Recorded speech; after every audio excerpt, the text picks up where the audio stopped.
Okay guys, back to another week. Hey! Hey! Got some friends here it seems. Heading up Last Man Standing Trail today. Get some good vert, practicing with the poles. A few of you have been asking about poles while I'm training, or any tips or ideas for poles.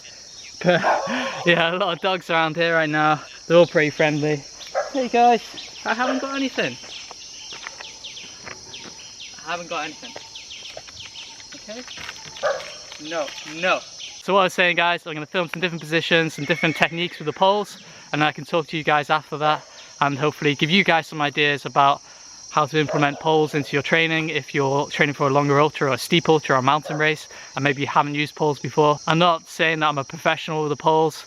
I've only been using them for about a year or so now. I'm just going to give you the advice from the things that I've learned, the techniques that helped me and the practice that I've kind of come across, the little changes I've made maybe to my technique which make a big difference, and just being as energy efficient as you can be. So let's get to the run.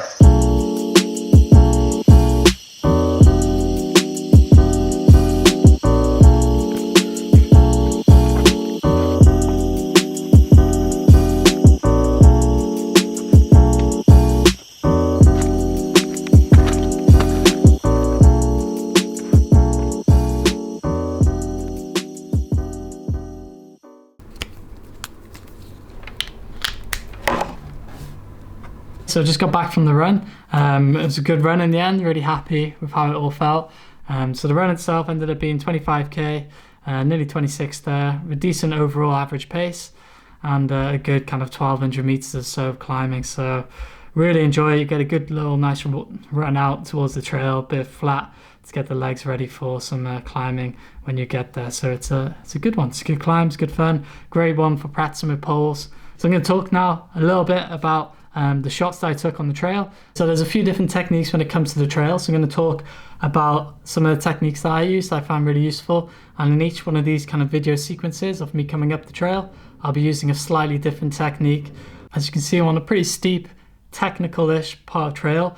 But you may have points in the run where you can still run and use your poles at the same time. So within this style of technique now, you're aiming to have a decent cadence that matches your feet with the poles, and making sure that you are bringing them up. You're not putting too much weight down through your arms.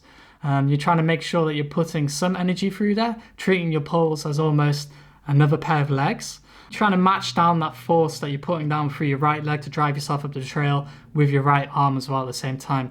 Now, a really good point that I'd like to really focus on when I'm doing this is to make sure that I am not bringing that driving arm with the pole too far forward ahead of you. You're not trying to really put everything down through your arm. So just like you are when you're running, try to land with the pole basically almost parallel with where your leading foot is, so that then when you come through the stride, you're actually pushing backwards, which really helps the propulsion forwards there. But yeah, that's a typical one there. So this is one, maybe it might be a steeper part of the trail, so you're not necessarily hiking, but you can still obviously use the poles when you're running to help you get up the hill.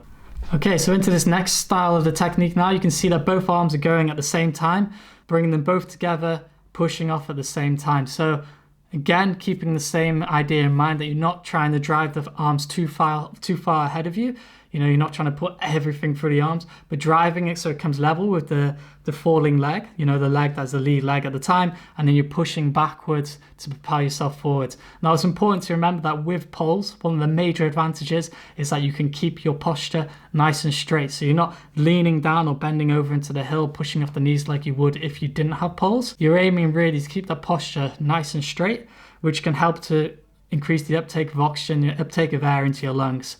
Any slight kind of fold at the mid torso there is going to reduce the intake that you can bring into your lungs. So you're trying to keep the chest nice and open and try and really focus on that posture when you are running there. So making sure then that you're always looking upwards and you're using that driving motion. So you can see the cadence is looking good with the arms. I'm still managing to get some good, nice short steps in, but I'm using those arms, using the poles to help push myself forward up the mountain. And this is another style that you can use and employ to really try and get the most out of your poles on any steep gradients. Your pace, your rhythm is going to change when it comes into a race. You want to try and get the most out of yourself on the terrain, on the hill, on the climb, and often you need to be diverse. You need to change your stride maybe. You might be able to run some of the more gradual sections. You might have to hike some of the steeper ones. It's never always a perfect gradient, a perfect climb.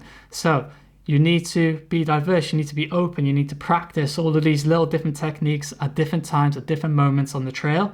And then over time, you'll be quite happy then to kind of mix and flow between all of these different styles on any section of trail to get yourself up there as fast as you can, but also as efficient as you can from an energy perspective. Just going out to get some food now. Going to a local restaurant here in Chiang Mai called my favorite place is. I meet some friends there, so I'll show you guys what I eat there and the kind of foods that I'm ordering.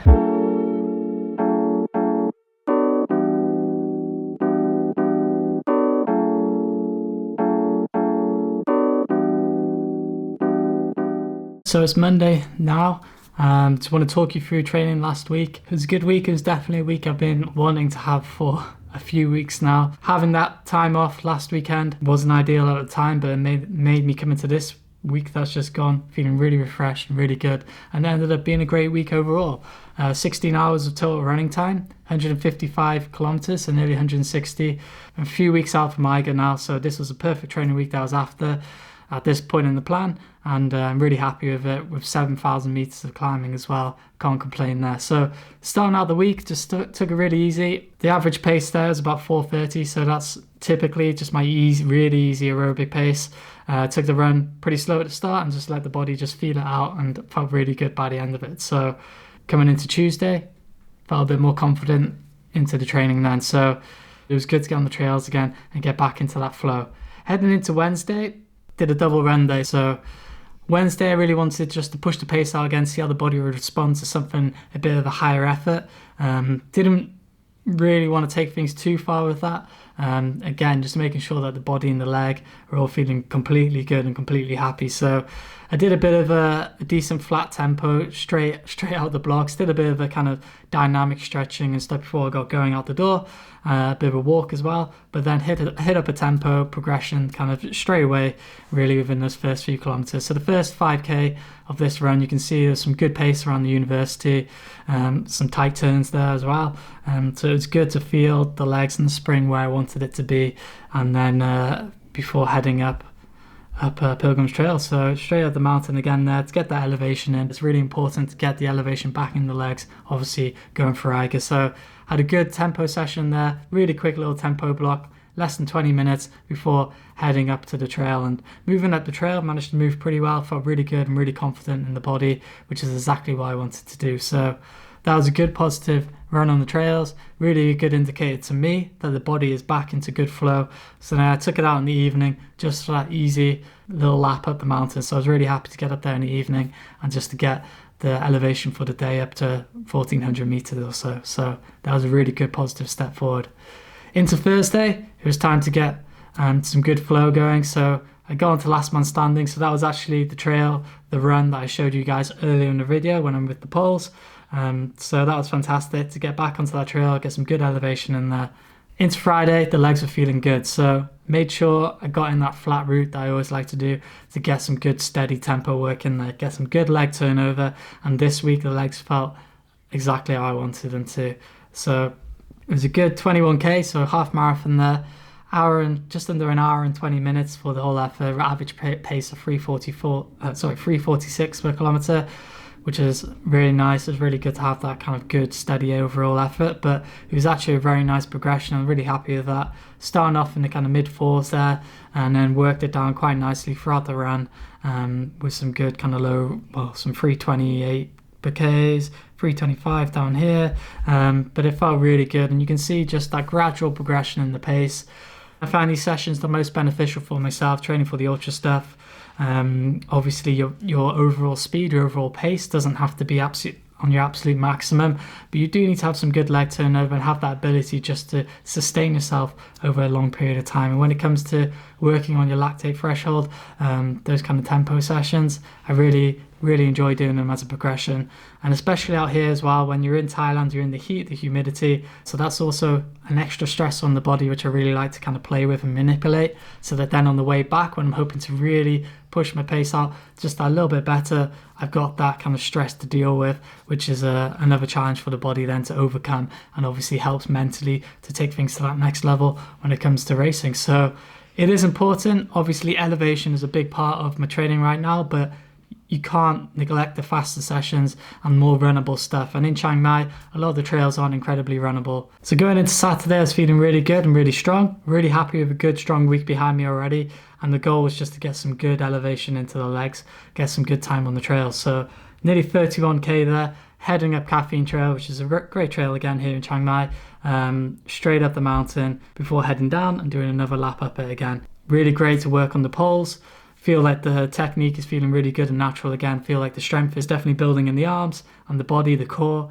I'm feeling really good and really positive on the downhills as well. So coming down the mountain, I made sure that I always kind of push over the ridge so that then I can get some good pace on the downhill on the road. So as you can see here, on the descent, managed to get some decent pace. Nothing crazy, nothing lightning pace, but I was pretty happy with this effort. Also, another little trick that I did on this run is I made sure that I had a heavy pack. So if you're training for an ultra and you're racing an ultra, when you're racing, you typically got all your gear. You know, you might have to have some layers. You might have to obviously have a certain amount of water. You got your poles, you got your nutrition. Your race pack can soon add up and the weight can really kind of weigh you down that little bit. So this is something that I like to do. Basically loaded myself up with a lot more water than I needed on this run. So when I was on the ridgeline, on the steepest parts and the more challenging parts of the climb, I had like an extra bit of weight in the pack, which is just that extra bit of stress, extra bit of weight. It meant that the quads got a bit more of a pounding, a bit more of a workout than they usually do. And yeah, it's just a good positive step, and something you can't do all the time. I definitely wouldn't recommend it all the time. It's not entirely necessary, but if you're training for one of these ultras where you have a lot of mandatory gear, it can be just a good way to mix things up and to add that little bit of extra stress onto the body, and just to strengthen up the shoulders and the legs and get them ready for that extra bit of weight.